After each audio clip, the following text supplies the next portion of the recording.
I'm not sure of the significance factor. I mean, we haven't really thought about that, but from the point of view that it will give us immense self-belief that we can beat big sides come the knockout stages as well, will play a big factor in the game tomorrow. I think South Africa is, as we all know, one of the top sides in the world, and have a good balance of batting and bowling, and their fielding has obviously raised standards in international cricket. So yeah, to get over that hurdle tomorrow will be immense self-belief booster for us in many ways. And as I said, it's very important to hold momentum in a tournament like the World Cup, and that's something we started off on a good note and something we'll be looking to build over the next few games.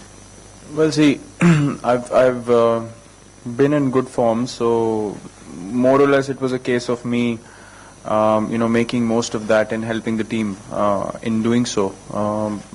It doesn't necessarily mean that I won't get 100, which would have a strike rate of over 100. You never know. In cricket, I might go out there tomorrow, I might hit 6 boundaries in the first 10 balls. So it's just a matter of giving yourself the best chance. That's what I wanted to do out there.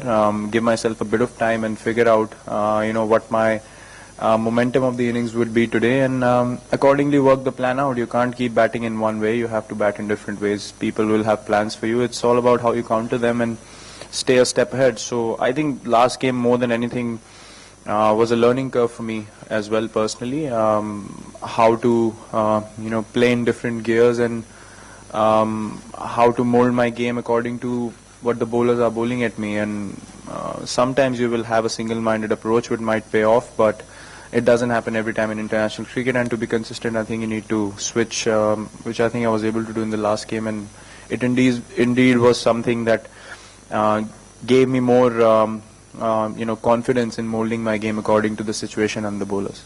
Well, I would say the exact same thing for Dale.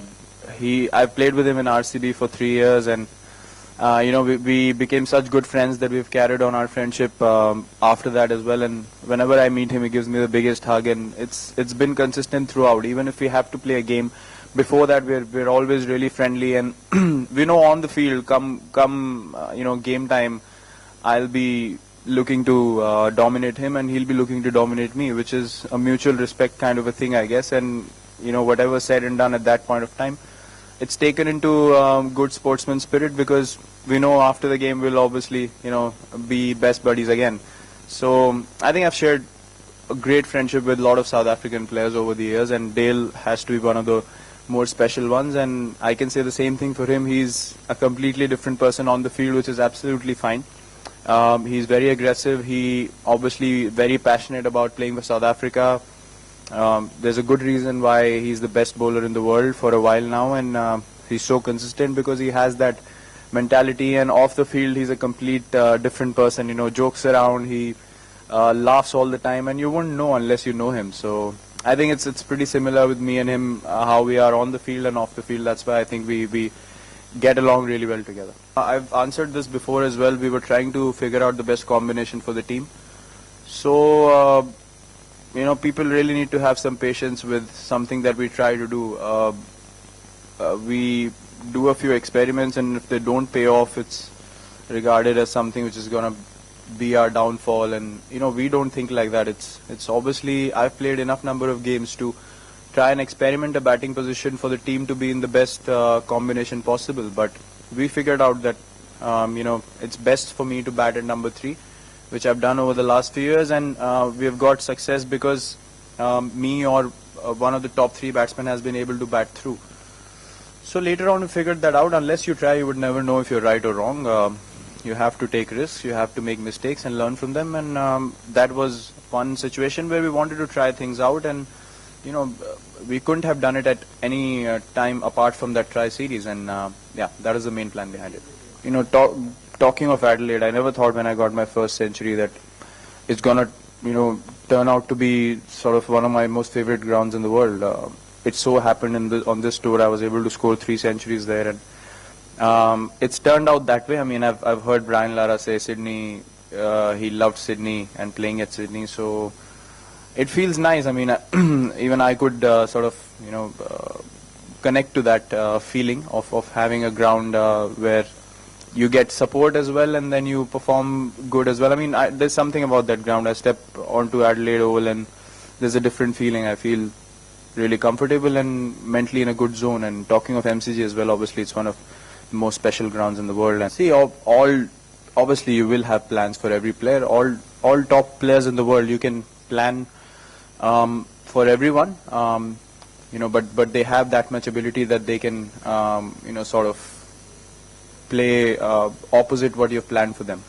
So it will be very challenging for our bowlers to sort of make him play to our plans.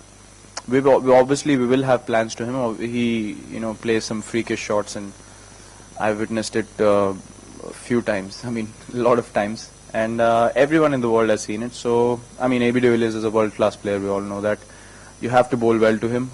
You have to disguise him mentally with your skill as well to be on top of him. So I'm sure our bowlers will be ready for the challenge, and hopefully it's one of those days where he won't be able to score runs against us especially. So yeah, I'm hoping for that. Yeah, I mean, I think both sides are quite balanced. It's all a matter of how you play cricket at that particular day, I guess. Plus, the wicket at MCG, obviously it's always going to be hard with bounce and a lot more pace compared to most wickets that we play on. And yeah, that's something that's going to be a challenge for us because South Africa has a world-class bowling attack and we have a really strong batting lineup as well. So it's going to be a good contest. It's going to be challenging, but these are the sort of games you play for as a cricketer and look forward to them. So we're personally very excited for the challenge. And as I said, both teams are very balanced. That's why we've been able to win our first games, and it's all about striking that balance on that particular day. So, well, I was really happy to see him bowl the way he did in that first game. He is a very skillful bowler, and I think he's at his best when he wants to take wickets. And he was really aggressive in the last game, I guess. He was on top of the batsman the whole time. It's more of a mental battle going on the field, and I think he was on the top most of the time when he bowled.